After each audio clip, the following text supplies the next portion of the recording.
مسئلہ درپیش ہے کہ ایک ہی بات میں اس کو لوں، طہارت، عصمت، ساری صفتیں آپ جانتے ہیں، صداقت. کائنات میں فاطمہ سے بڑی صدیقہ کوئی اور ہے ہی نہیں. معیار صداقت الہیہ، یعنی اللہ کتنا سچا ہے، صادق الوعد ہے، قرآن میں موجود ہے. ہمارے پاس کوئی ایسا پیمانہ ہی نہیں ہے کہ ہم ناپ سکیں، تول سکے، بتائیں کہ وہ کتنا سچا ہے. تو اللہ جتنا سچا ہے، اللہ یہ چاہتا تھا کہ دنیا میں بھی کوئی میری مثال رہے صداقت کی، تو اس نے اس نور کو بھیجا تو شفیع کونین میدان مباہلہ میں معیار صداقت الہیہ کی حامل بن کے موجود رہی.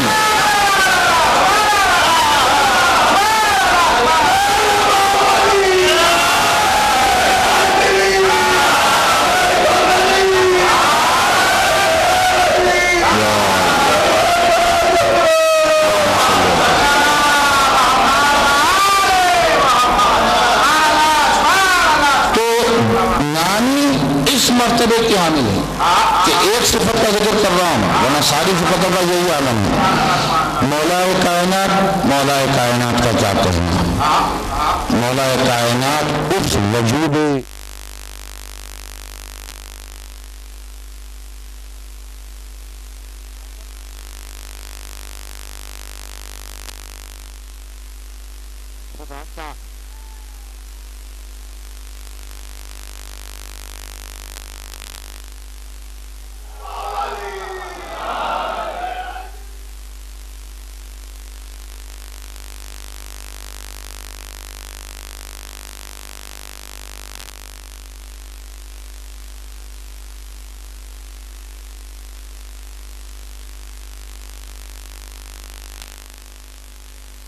کیسا ہو سکتا ہے، یہ علی ہی کی وجہ سے سمجھ میں آیا.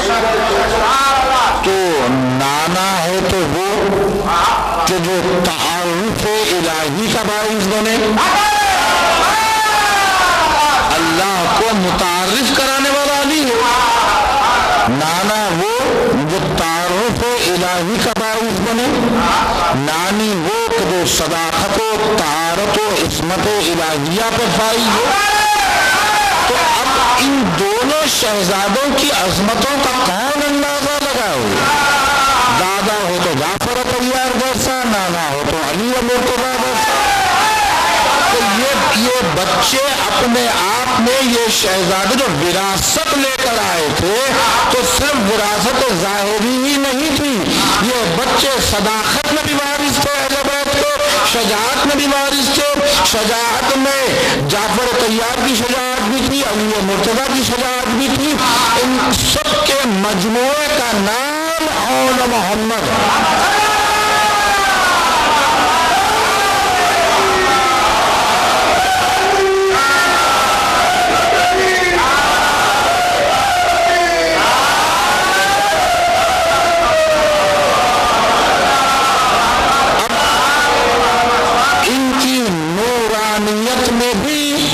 شبے کی کوئی گنجائش نہیں ہے، کوئی گمان، کیونکہ وارث ہیں.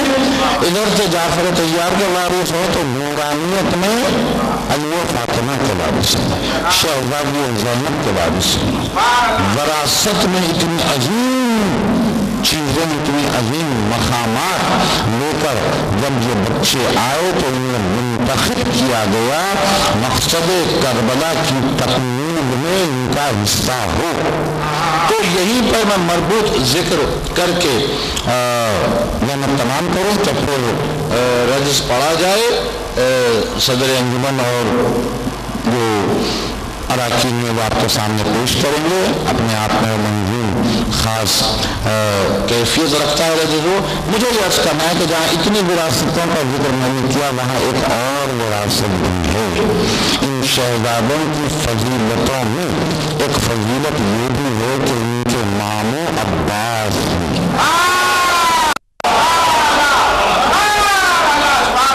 دیکھیے. آپ بابا دیکھو عبداللہ ابن جعفر طیار، دادا کی نسبت سے عظیم مرتبہ. ماں شہزادی ثانی زہرا، اور جو قریب ترین رشتوں میں ہیں ان میں اعلیٰ ترین مقام تو خود سید الشہداء حسین بن علی کا ہے کہ حسین اور امام حسن امام حسین جیسی ہستی ان شہزادوں کو معمول رہی ہیں، لیکن خصوصیت اس لیے جناب عباس سے نسبت کی ہے کہ جناب عباس نے ان بچوں پر بڑی محنت کی ہے فن حرب کو سکھانے میں۔ اب یہ خود اپنے آپ میں ایک الگ موضوع ہے فن حرب کا، کہ حرب میں کیا کیا چیزیں شامل ہوتی ہیں۔ تلوار نہیں ہے، نیزہ چلانا ہے، تیر اندازی ہے، نیزے کے مختلف اور وہ فن ایک فن کا نظر کئی ہیں، اس میں قسم کی تلوار کا انداز الگ ہوتا ہے۔ ہر تلوار کا وار ایک طرح نہیں ہوتا ہے، سیدھی تلوار ہوتی ہے، ٹیڑھی تلوار ہوتی ہے، اور بالکل چاند کی شکل میں جو ہوتی ہے ویسی بھی تلوار، اس کا بھی چلا، یہ ساری باتیں پھر ان میں جو گھوڑے پر سوار ہو کر گھوڑے کو قابو میں رکھنے کا جو فن ہوتا ہے وہ بھی اپنے آپ میں ایک الگ فن ہے، اس کی بڑی تفصیل ہے۔ اتنی کم سنی میں یہ شہزادے ہر فن میں اتنے ماہر تھے، توجہ آپ کے میں ذکر کو بہت اختصار کے ساتھ جامع کروں، اتنے ماہر تھے، اتنے ماہر تھے ہر فن حرب میں، گھوڑا سواری میں بھی، تلوار چلانے میں بھی، نیزہ چلانے میں بھی، کہ جب یہ دونوں شہزادے میدان میں برسر پیکار تھے تو لوگوں کو گمان نہیں یقین ہوتا جا رہا تھا، ایسے معلوم ہوتا ہے کہ علی اور جعفر ایک ساتھ تلوار چلا رہے ہیں۔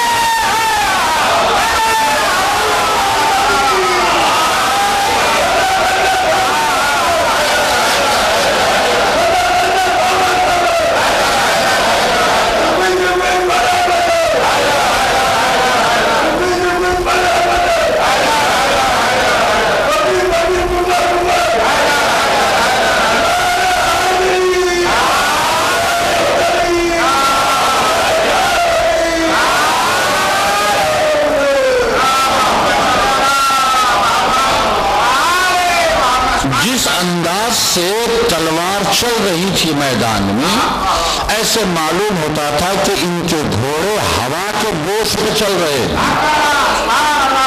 دیکھنے میں زمین نظر آ رہی ہے لیکن لگتا یوں ہے کہ وہ گوشت ہوا کو گم کر رہے ہیں، اور تلوار اتنی تیزی سے چل رہی تھی، اتنی تیزی سے چل رہی تھی کہ اپنے ساتھ کے خیموں تک یلغار ہو گئی، اور وہ حیران ہو کر پوچھنے لگا کہ میدان میں کیا قیامت آ گئی ہے؟ ایسے معلوم ہوتا تھا کہ علی کی تلوار تقسیم ہو کے چل رہی ہے۔ اور عجیب بات یہ تھی بھائی دو ہیں، تلواریں الگ الگ ہیں، ہاتھ الگ الگ ہیں، لیکن کاٹ ایک جیسی تھی۔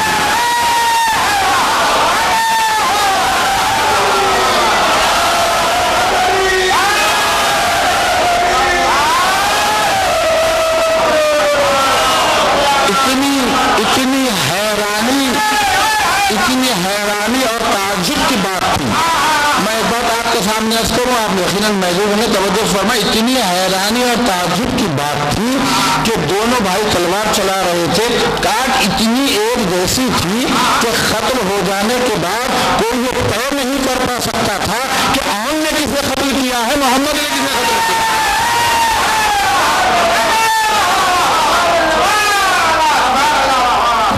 یہ معلوم کرنا ناممکن سی بات ہو گئی تھی، اور دونوں جدھر جاتے تھے لاشوں کے انبار لگ جاتے تھے۔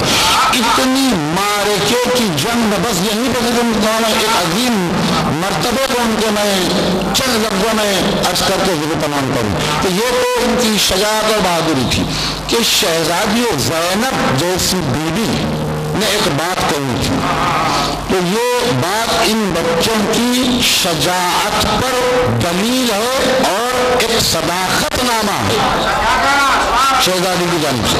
دیکھیے ہم بھی ہماری زندگی میں بھی ایسے وقت آتے ہیں، ہم اپنے بچوں سے بھی کہتے ہیں، بڑوں سے بھی معروضہ کرتے ہیں کسی کام کے لیے کہ آپ خدارا یہ کام نہ کریں، آپ فلاں کام انجام نہ دیں، تو انجام نہ دیں کہنے کا مطلب یہ ہوتا ہے کہ جن سے کہا جا رہا ہے ان میں یہ قدرت ہے کہ وہ کام انجام دیں گے۔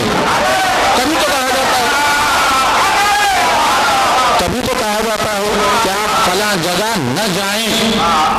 نہ جائیں کا مطلب یہ ہے کہنے والے کو یقین ہے کہ اگر وہ چاہیں تو جا سکتے ہیں.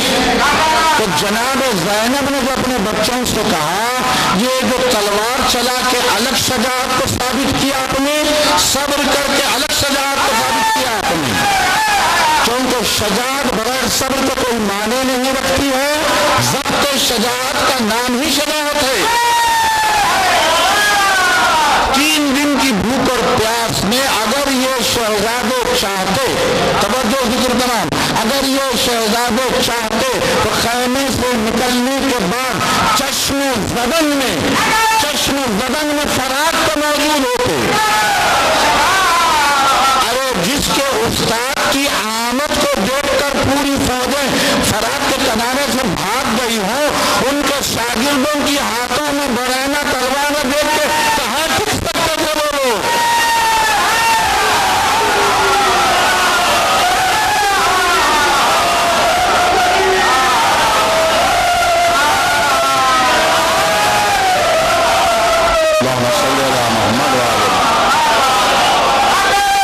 مگر ان شہزادوں کا کرم تھا کہ ماں کی اس نصیحت پر کہ بچوں خبردار نہر کی طرف نہ جانا کہنے کا مطلب ہے زینب جانتی تھی کہ میرے بچے چاہیں گے تو نہر پہ جا سکتے ہیں, لیکن عجیب مقام ایثار جناب زینب ہے.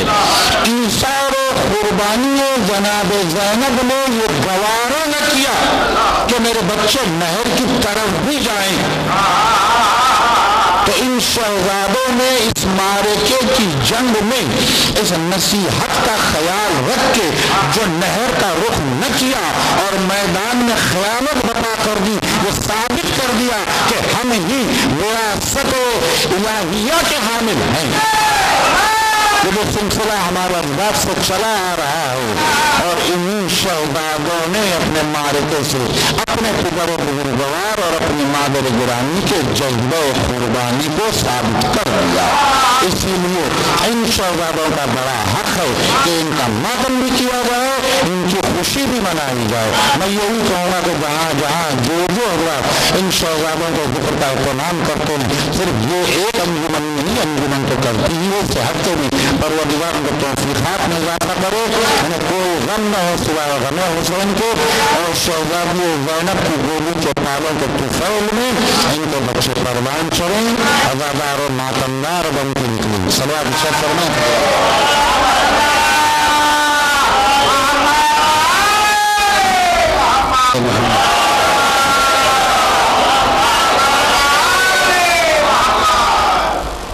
جانشین آفتاب تقریب آفتاب رضا مولانا سید حیدر زیدی صاحب قبلہ کی اس ولولہ قیس تنظیم آفرین جامع تقریر کے بعد مستقل مقاصدے کا آغاز ہو رہا ہے. جو حضرات باہر ہیں میں ادب ملاحظہ کرتا ہوں کہ براہ کرم فرش مسرت پر تشریف لے آئیں. فضائل شہزادگان اور محمد کے ضمن میں لاجواب تقریر آپ حضرات سن رہے تھے اور بہترین نکات قبلہ و کعبہ نے پیش کیے, اور یہ ثابت ہو گیا قبلہ کی تقریر سے کہ ہماری محفلوں میں نثری ذاکری کی اہمیت بہت ہو جاتی ہے. کیونکہ جس منظور کا ذکر ہوتا ہے تقریر میں آپ حضرات ان منظورین کے سلسلے میں اہم نکات سن لیتے ہیں اور اذہان پوری طرح سے مانوس ہو جاتے ہیں. اب نثری ذاکری کے بعد جب محفل شروع ہوتی ہے, مقاصدہ شروع ہوتا ہے, تو اس کے لیے ناظم یا شعراء کو زیادہ محنت کرنے کی ضرورت نہیں پڑتی, اس لیے کہ اذہان خود بخود آمدہ ہو جاتے ہیں. لاجواب تقریر کر رہے تھے محترم مولانا آفتاب رضا سید حیدر زیدی صاحب قبلہ, اور قبلہ و کعبہ کی تقریر سے آپ حضرات محظوظ بھی ہو رہے تھے. آئیے حضرات یہاں سے ہم مستقل مقاصدے کا آغاز کرتے ہیں. ایک صلوات پڑھو سب مل کے محمد والا.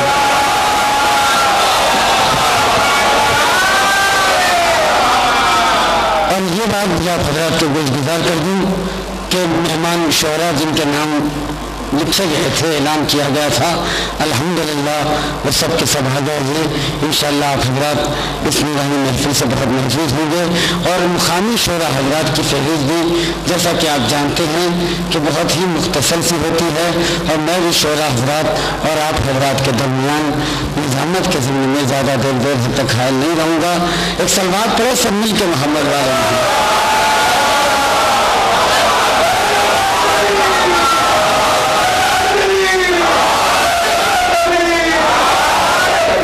اور جیسا کہ آپ جانتے ہیں کہ اس محفل کی دیرینہ روایت ہے کہ بانی صدر انجمن علماء محمد جناب سید حیدر عباس عابدی اور ان کے ساتھی آغاز میں شہزادگان علماء محمد کا رجس پیش کرتے ہیں، اور اس کے بعد شعراء کرام کا سلسلہ ہوتا ہے۔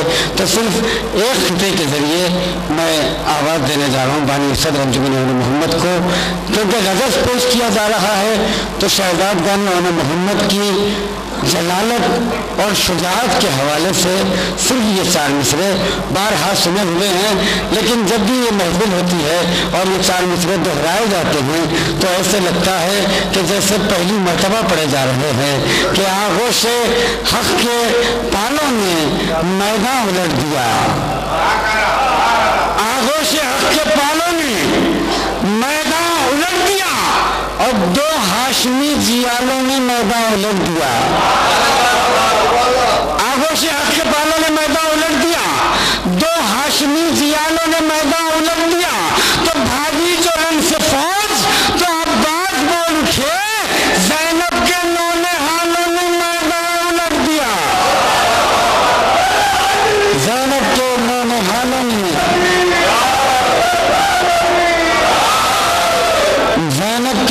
حالوں نے میدان الٹ دیا۔ آئیے حضرت میں نہایت ادب و احترام سے آغاز محفل میں گزارش کر رہا ہوں بانی صدر انجمن علماء محمد جناب سید حیدر عباس عابدی صاحب اور ان کے ساتھیوں سے کہ وہ رجس شہزادگان علماء محمد کا پیش کریں، اور جو حضرات باہر ہیں میں ان سے ادباً معروضہ کرتا ہوں کہ براہ کرم فرش مسرت پر تشریف میں آئیں تاکہ آغاز محفل ہی سے محفل کا ماحول بن جائے۔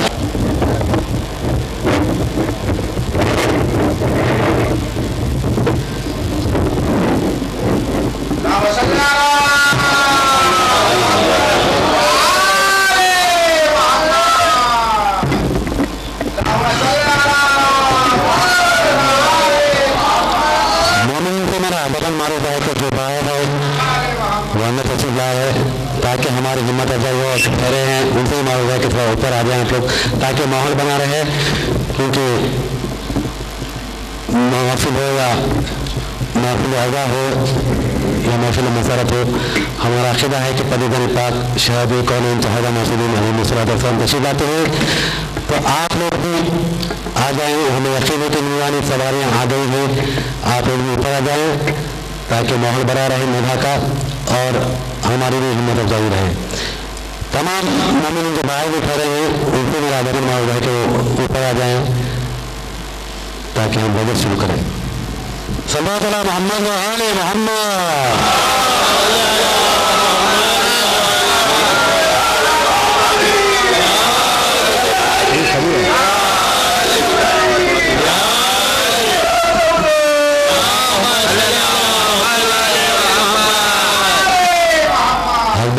آپ سے معلوم ہے کہ ایک سورہ فاتحہ جملہ مومنین و مومنات مرحومین کے لیے ساتھ فرمانا اور خصوصاً حاضرین محفل کے مرحومین کے لیے۔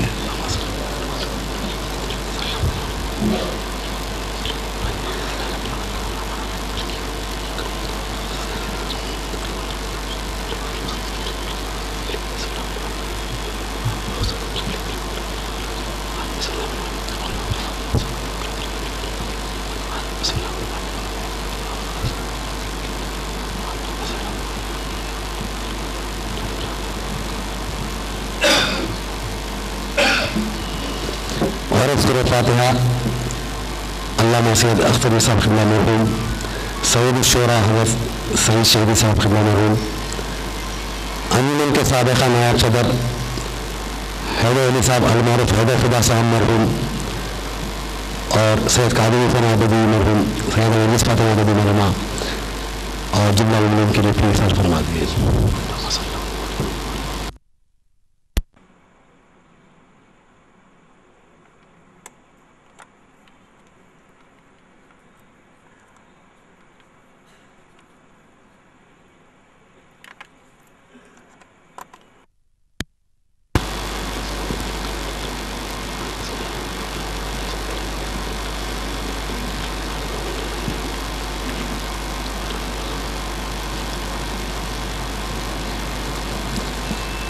شہادگان محمد علیہ السلام کی خدمت اقدس میں دعا ہے کہ بار الہ تمام دنیا کے مومنین و مومنات کو اپنی حفظ و امان میں رکھ، خصوصاً اس محفل میں جو مومنین و مومنات آئے ہیں، مجھے پتا ہے کہ وہ دور سے بھی آئے ہیں، مولا ان سب کو اپنے حفظ و امان میں رکھ، ان سب کے دلی مقاصد کو بدلا، ان سب کے ایمان میں اور اضافہ فرما، ہمیں کوئی غم نہ دے بجز غم حسین کے، بارک کا صلوات محمد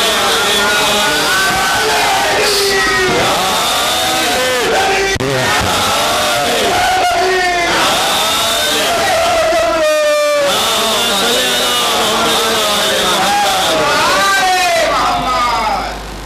ہم آن محمد ہیں، ہم آن محمد ہیں، ہم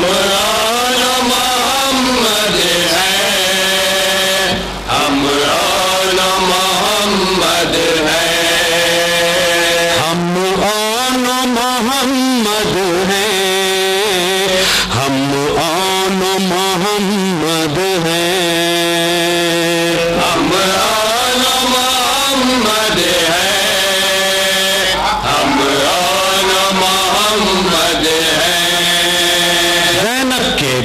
بدن ہے زینب کے گل بدن ہے، زینب کے گل بدن ہے، زینب کے گل بدن ہے، جان شاہ زمن ہے، جان شاہ زمن ہے، جان شاہ زمن ہے، غازی ہے سب شکن ہے، غازی ہے سب شکن ہے،